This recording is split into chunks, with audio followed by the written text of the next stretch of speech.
Welcome to The Explainer. Let's jump right in. Have you ever looked around and thought, man, I should really be further ahead by now? Or maybe, everyone else seems to have it figured out. Why am I starting over? If you've ever felt that heavy, invisible pressure weighing you down, that sinking feeling that you're somehow late to your own life, well, we're going to unpack exactly where that feeling comes from, the psychology behind it, and how you can break free. Seriously, it's a question so many of us ask ourselves in the quiet moments. I should be further ahead. We live in a culture that quietly treats life like a race with these invisible checkpoints. You look at someone else's carefully curated success, the new house, the big promotion, the engagement ring, and it's so incredibly easy to let that internal monologue take over. You start convincing yourself that you're somehow falling behind. But here is the absolute truth. You are not alone.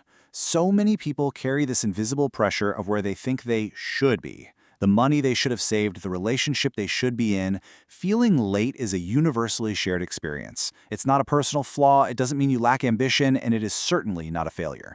Actually, it's a deeply ingrained psychological response to the world around us.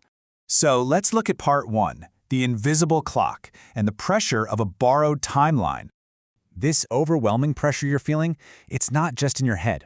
It comes from a very real psychological phenomenon known as social clock theory. Researcher Bernice L. Neugarten coined this to describe the culturally shaped timetable we use to judge when major life events are supposed to happen. Society basically implants this internalized schedule into our minds from the time we're kids. It acts as this rigid checklist for adulthood, dictating whether we feel on time or off time. You know the blueprint I'm talking about. Graduate at 22, start your big career by 25, get married by 28, and buy a house by 30. It's the story our parents, our teachers, and literally every movie ever told us over and over again. We're taught that if we just check these boxes, we'll finally be safe and successful. But here's the catch, and it's a big one. This roadmap was built for a completely different world. The reality is, this rigid timeline is essentially a broken map. It was built for mid-20th century economics. It completely ignores today's massive inflation, skyrocketing housing costs, and a vastly different job market. And even worse, it erases systemic barriers and inequality. The playing field was never level to begin with. But because we desperately cling to this outdated map, we end up punishing ourselves for totally necessary life detours. We view natural plot twists like changing careers or ending a relationship as massive failures just because they don't fit the old schedule. Which brings us to part 2, social comparison bias, and why comparison actually feels like a threat. So what happens to our brains when we try to navigate this broken timeline in our modern, hyper-connected world? Well, it leads us straight into social comparison bias. Psychologist Leon Festinger introduced this concept way back in 1954, defining it as our tendency to evaluate our own worth by comparing ourselves to our peers. Comparison isn't just some bad habit you need to break, it's an evolutionary background orientation system. It's literally how the human brain historically tried to locate safety, belonging, and its place within the social pack. Our brains do this in 2 main ways. First, there's downward comparison, looking at those who seem worse off. This might give your ego a quick, temporary boost, but it breeds a toxic, competitive attitude. Then there's upward comparison, looking at those we perceive as superior or further ahead. And guys, here is the huge problem today. Upward comparison is hyper-stimulated. We are bombarded with thousands of curated, edited narratives of success every time we open our phones. You don't see the struggles behind someone else's success. You don't see the help they had. You only see the shiny, filtered finish line. And this constant exposure leads to a shocking neurobiological reaction, a literal drop in serotonin. When we engage in all this upward comparison on our feeds, our brains actually register a chemical drop in our feel-good neurotransmitters. Author R.J. Starr perfectly captures this, saying, when we engage in upward social comparison, our brain actually registers a drop in serotonin. We feel a literal loss of status. So if you've ever felt that sudden tightness in your chest or a wave of anxiety while scrolling, you aren't just being dramatic. Your nervous system genuinely thinks you are in life or death danger of being left behind by the pack. It's dumping stress hormones to mobilize you to catch up. But the pack you're looking at is just an algorithm. You're burning out trying to win a race that doesn't actually exist. Moving on to part 3, the should distortion. Let's talk about how these rigid expectations fuel shame. The psychological trap that keeps us locked in this cycle of anxiety revolves around one single, deceptively dangerous word: should. Look at the contrast here.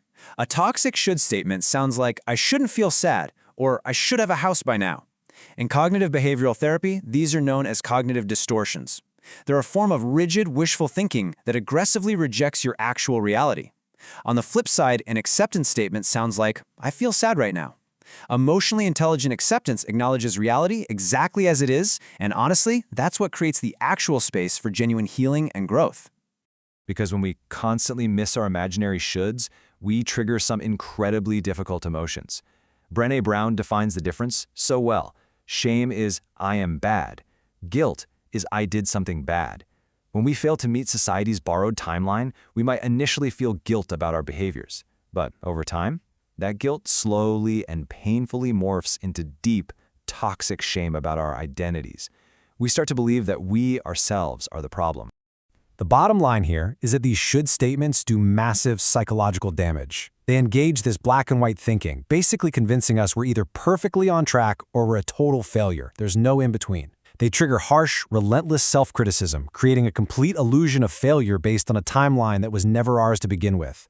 Most importantly, they reject your true present reality. We end up fighting our own minds, judging ourselves for natural life transitions instead of offering ourselves the self-compassion we so desperately need. So how do we fix this? That brings us to part 4, rewriting your timeline and shifting from judgment to self-awareness. It is absolutely time to pivot from the agitation of this problem to how we actually take our power back. Therapists use emotion-focused tools to help dismantle these toxic statements, and you can practice them right now. First, ask why. When you feel you should be somewhere, dig deep and explore what values are actually driving that expectation. Second, set goals. Turn that vague, punishing should into a specific, actionable step. Third, replace it. Swap the word should for could or would. It softens the expectation and heavily reduces the shame. And fourth, just remove it completely. Practice accepting your reality without judgment. Give yourself permission to just be exactly where you are. Just look at the profound difference this mindset shift creates. A timeline goal like manager by age 30 is a rigid trap. If you don't hit it, you feel like a failure, right? But a values-based goal like achieve financial stability and leadership is completely liberating. Shifting from rigid dates to flexible values gives you 100 different ways to succeed on your own time and in ways that actually align with who you are. When you make this shift, you finally stop asking, why am I not where they are? Instead, you can start asking the really important questions. What have I overcome that I don't give myself credit for? What am I building right now that just takes time? Who am I becoming through this specific season of my life? Developing emotional awareness, building resilience, aligning your choices with your values. These internal milestones are the real, authentic measures of success. R.J. Starr powerfully sums this up. The difference isn't pace, it's authorship. Who is deciding what counts as progress? Living a truly meaningful life means ditching that borrowed timeline for good. It means becoming the active author of your own story. You and only you get to decide what counts as progress, what counts as joy, and what counts as success. The biggest takeaway I want you to get from this explainer is this. Your story is still being written. We have to stop measuring our beginnings against someone else's middle. Growth doesn't always look like a straight upward line. Sometimes growth looks like deep healing. Sometimes it looks like finally choosing yourself. And sometimes, you know what? It looks like starting all over again. You are becoming someone new through every single lesson and challenge. Your journey is not late. Your life is not behind. Which brings us to our final thought for you today. Have you ever felt like you were behind in life? What helped you change that perspective? Take a moment today to reflect on your own incredibly unique, beautiful journey, because no matter where you are right now, you are exactly where you need to be to write your next chapter.